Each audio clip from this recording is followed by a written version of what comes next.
Mossad bir Süpermen değil, bir Süpermen imajına sahip gibi gözüküyor. Örneğin yardım verilecek ailelerin listesini veriyorsunuz ya da belli kişilerin adreslerini veriyorsunuz. Ama aslında iyi niyetlisiniz. Ya da bir televizyon geliyor, ona bilgi veriyorsunuz. Tüm bunlar aslında İsrail'in kullandığı bir takım yöntemler. Haritalandırma, açıklar, yine radar sistemi ve önleyici sistemlerdeki açıkların bilinmesi de yerel ajanlar tarafından yapılıyor. Değerli GZT izleyicilerimiz, ekranlarımıza hoş geldiniz. Bugün konuğum Profesör Doktor Çağla Gül Yesevi. Hoş geldiniz hocam. Hoş bulduk Sinan Bey. Bugün Çağla hocamızla İran-İsrail Savaşı'nın istihbarat boyutunu ele alacağız. Tabii izleyicilerimiz Çağla hocamızı daha çok Türk dünyasına özel yaptığımız içeriklerden hatırlıyorlar ama Çağla hocamızın bir diğer uzmanlık alanı da İsrail güvenlik sistemi. Teşekkür ederim Sinan Bey. Evet, dediğiniz gibi biz aslında Türkistan ve Türk dünyası üzerinde programlar yapıyoruz sizinle birlikte. Ama benim akademik çalışmalarımın bir yönü de belirttiğiniz gibi İsrail'in güvenlik sistematiği üzerine, İsrail ordusu ve İsrail istihbarat örgütleri üzerinde de çalışmalarım var. Hocam şunu merak ediyorum. Savaşı çokça takip ettik. GZT'de de hem uzun işlerimizde hem kısa işlerimizde tüm platformlarda yer verdik. Ama şahsi olarak merak ettiğim en önemli konu şu. Savaş bir gece yarısı başladı. İsrail, İran komutanları uyurken veya nasıl sokakta gezerken etkisiz hale getirebildi? İki istihbarat örgütünden bahsedeceğiz bugün İsrail ile ilgili olarak. Bunlardan birisi çok sıkça duyduğumuz, üzerinde bazı konuları bildiğimiz Mossad. Diğeri de Aman, yani İsrail'in askeri istihbarat örgütü.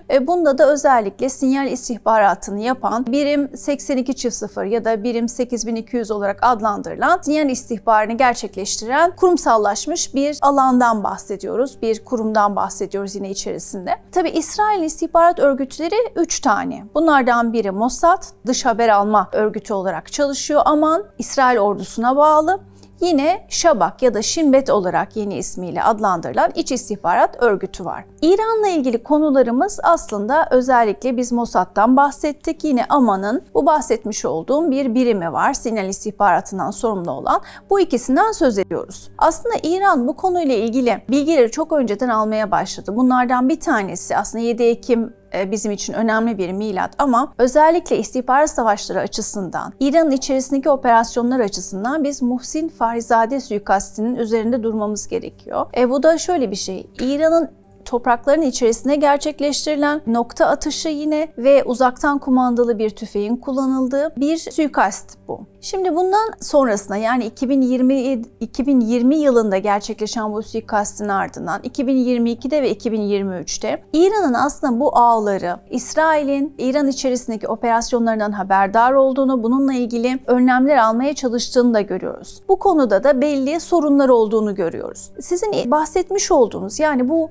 nokta atışı suikastler nasıl gerçekleşti konusuna gelince çoklu bir sistemden bahsedebiliriz. Hocam, Mossad'ın sağ istihbarat ağı bu süreçte nasıl bir rol oynadı? Yani Mossad'ın İran'ın içindeki eleman ağı ve teknolojik izleme kapasitesinin etkisi neydi? Bunun bir ayağı yerel ajanlar. Yani tabii istihbarat servislerinde çalışan ana elemanlar değil ama devşirilmiş ajanlardan, devşirilmiş kişilerden bahsediyoruz. Bunların İran içerisinde İsrail'e yardımcı olduğunu görüyoruz. Yani ne yapabiliyor? Bu suikastleri düzenlemeden önce bu insanların rutinlerini rapor edebiliyor. Hangi saatte kalkıyorlar, nereye gidiyorlar, işlerine hangi güzergahtan gidiyorlar? Bunun yerel ajanlar tarafından bilgisinin verilmesi gerekiyor. Ancak bu yeterli mi? Değil. Bunun dışında neler yapılabilir? Sinyal istihbaratı dediğimiz, özellikle İsrail ordusunun aslında 1948 sonrası Arap coğrafyası, Arap devletleriyle çevrelenmiş, stratejik derinliği az bir ülke olduğu için sürekli olarak diğer ülkelerin,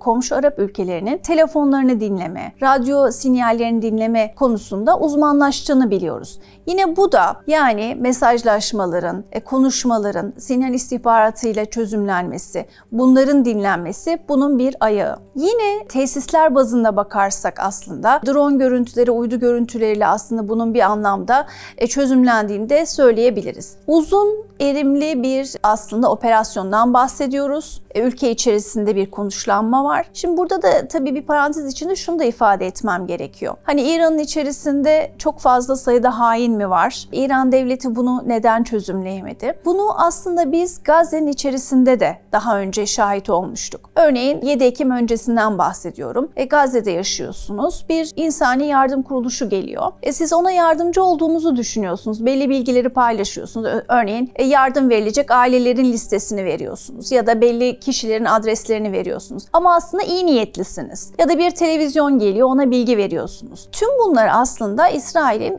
kullandığı bir takım yöntemler. Belli bir görevin bir kısmını biliyorsunuz. Örneğin belli bir kişinin rutinini söyleyeceksiniz ya da belli yerlerden fotoğraf çekeceksiniz. Tabii bir askeri tesisten, bir nükleer tesisten fotoğraf çekmenin çok iyi niyetli olmayacağını insanlar bilirler. Ancak ekonomik konular, yani para veriliyor olması ya da gerçekten de belli eylem hücrelerinden bahsedersek rejim karşıtı olabilir. Farklı gruplardan oluşabilir ama birçoğunun aslında görevin çok küçük bir parçasını bildiğini, bunun büyük resmi göremediğini de söylememiz gerekiyor. Bu noktada da dediğim gibi bu devşirilmiş elemanlar hiyerarşik bir yapıda değiller, çok örgütlü değiller ve yakalandıkları zaman da bize bütün resmi vermiyorlar. 2022 ve 2023'teki İran'daki operasyonlar aslında bunların birçoğunun deşifre edildiğini ama daha üst kısmın bilinemediğini gösteriyor. Nasıl peki devşiriliyor derseniz özellikle para meselesi gündemde. Yine haberleşmelerin yurt dışında yapıldığını söyleyebiliriz. Kripto paralardan yararlanıldığını da söyleyebiliriz. İran'ın içindeki askeri noktalar ve nükleer tesislerin durumu nasıl öğrenilebildi peki? Dediğim gibi aslında bunun bir yöntemi yerel ajanlarınızdan. Tabii yerel ajan dediğim de şu: İsrail vatandaşı, Yahudi kişiler olması gerekmiyor. Bunlar aslında İran vatandaşları. Dediğim gibi meselenin de bir yönünü biliyorlar. Yani bir fotoğraf çekiyor, belli rutinleri gösteriyor. Bunda bazıları gerçekten de meselenin ne olduğunu anlamayabilir ama bir kısmı da gerçekten rejim karşıtı olabilir ve bilgi verir. Bunun karşılığında kripto paralarla da ödeme yapılır. Uydu görüntüleri, yine dronlarla bunların yerlerinin tespit edildiğini söyleyebiliriz. Ama haritalandırma, açıklar, yine radar sistemi ve önleyici sistemlerdeki açıkların bilinmesi de yerel ajanlar tarafından yapılıyor. Dediğim gibi uzun süreli raporlamanın var olduğunu söyleyebiliriz. Giriş çıkışlar, bunun dışında malzeme giriş çıkışlarından da haberdar olduklarını söylemek mümkün. Belki bir şey daha eklemekte fayda var. Bundan önceki aslında operasyonlarda da İran'a gelecek olan malzemenin değiştirilmesi ya da daha önemli olarak gelen malzemelerin bozulması, sabotajların yapılması da bu süreçte etkili olan yöntemlerdi.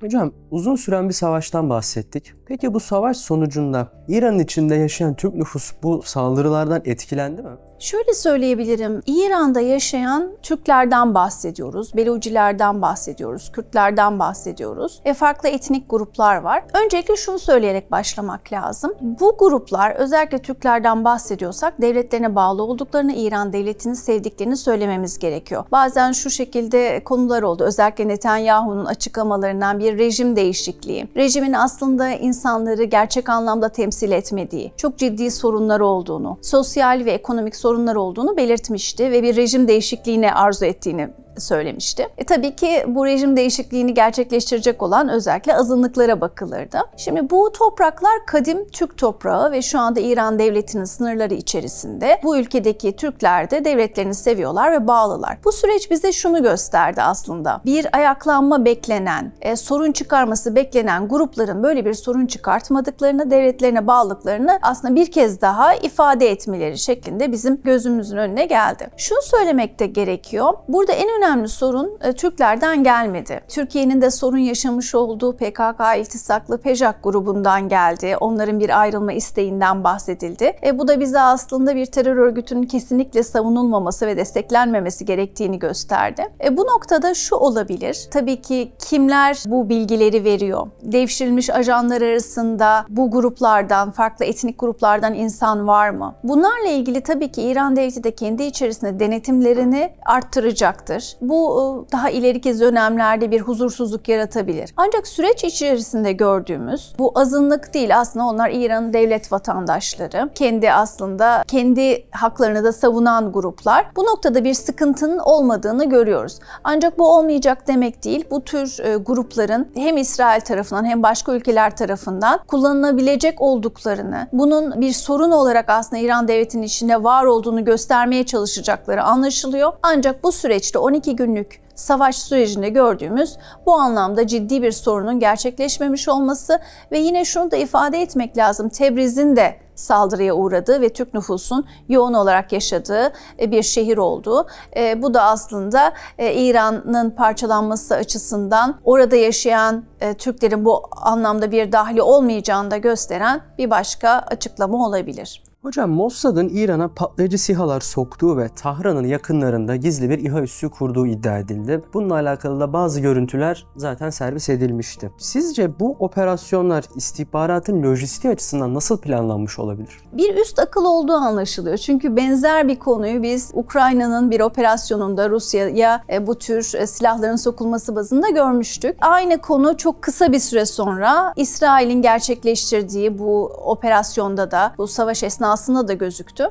Şunu söylemek lazım, tabii İran tarafı bir drone üretim merkezinin olmadığını belirtti. Bu savaşın aslında çok yönü var. Bir psikolojik savaştan bahsediyoruz. Her iki tarafta zafer ilan etti, başarılarını savundu, nasıl düşmana zarar verdiğinden bahsetti. Psikolojik savaşın tabii ki bir başka yönü de propagandadan, dezenformasyondan, yani bilginin farklı şekilde yönlendirilmesinden, verilmesinden geçer. Bu noktada aslında İran'ın içerisine girip bir fabrikanın, bir atölyenin, bir yapım merkezinin kurulduğunu söylemek bile aslında bir devletin güçsüzleştirilmesi anlamına gelir. Biliyorsunuz yine İsrail'den üst ağızdan gelen açıklamalarda işte Mossad'ın orada olduğu, Mossad komandolarının iş yaptığı şeklindeydi. Bütün bunların aslında servisini güçlendirecek bir konu olduğunu söylemem gerekiyor. Ben çalışmalarımda da özellikle şunu ifade etmeyi isterim. Mossad ya da başka bir istihbarat örgütünü her konuda başarılı saymak, işte Mossad parmağının olduğunu söylemek belli üst düzey liderlerin ölümlerinde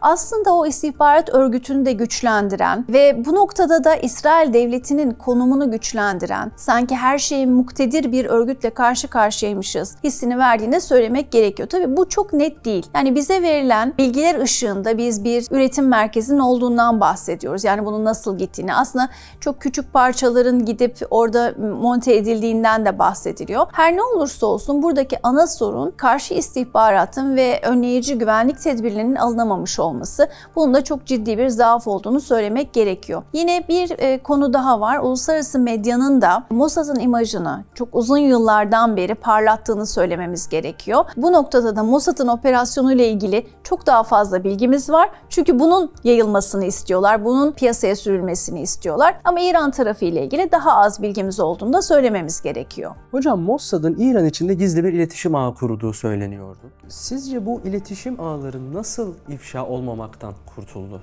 Nasıl tespit edilemedi? Devşirilen elemanlardan bahsettik. Bunların büyük çoğunluğu zaten İran vatandaşı. Bunların yurt dışında aslında bu görevleri aldıkları, yine kullanat diyebileceğimiz aslında sim kartlı cihazları kullanabilecekleri, yine unutulmaması gereken konunun görevin sadece bir bölümünü bilmiyor olmaları, bu noktada da aslında çökertilememiş olmasının, tam tüm resmin görülememiş olması da bundan kaynaklanıyor. Bunun dışında kripto paralarla aslında bu mali durumun çözüldüğünü, yani bir ödemenin yapıldığını, bu nedenle de aslında tüm konunun bilinemediğini ya da bir parçasını bilinebildiğini söyleyebiliriz. Hocam, İsrail'in siber istihbarat birimlerinden bahsettik. Sizce bu birimler İran'ın iletişim ağını saldırılar sırasında çökertti mi? Bu bahsedilen konulardan biri Sinan Bey, sizin de ifade ettiğiniz gibi. Yani iletişim ağında sorunlar yaratıldı, radar sisteminde sorunlar yaratıldı, hava savunma sisteminin ortadan kaldırıldığı, sinyalin karıştırıldığı, iletişim ağlarında pek çok konunun aslında deşifre edildiğini, üst düzey yetkililerin konuşmaları, aslında mesajlaşmaları, cep telefonlarından görüşmeleri, bütün bunların aslında deşifre edildiğine dair de bilgiler geldi. Yani sonuçta onu gösteriyor. Özellikle nokta atışı suikastlar açısından konuşursak, üst düzey kişilerin, komutanların gerçekten İran'ın askeri yapısını, istihbaratını etkileyecek olan isimlere nokta atışı aslında suikastlerin düzenlenmesi bize bunun gerçek olduğunu gösteriyor. İfade ettiğim gibi aslında pek çok istihbarat şeklini kullanan bir örgütten bahsediyoruz. Uzun vadeli, uzun zamandan beri planlanmış bir istihbarat operasyonundan bahsediyoruz. Tabii şunu ifade etmekte fayda var. Bu geliyorum diyen bir